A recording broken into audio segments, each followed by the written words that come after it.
აი ესე. სიდიდის მიხედვით დავალაგებ. პატარებიც არის. ესე. რავი, ვისაც გიყვართ კი მურჩხა რა.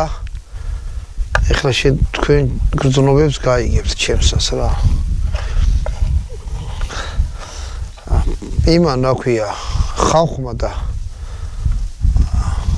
იმის ფოთოლმა რა ქვია, დაფნის ფოთოლმა მიცა თავისი გემო, წყალიც მაგან გაამწვანა რა. შაბი რო ჩავაგდე უფრო გახადა ხრატუნა. აი ესე.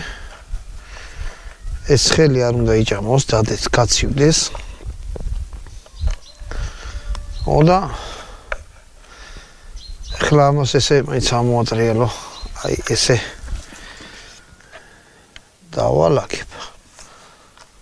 და დავიწყოთ სოკოს გაკეთება. როგორც გითხარი, სოკოსა ეს გადავდგა მაინც. ეს აღარ აღჭირდება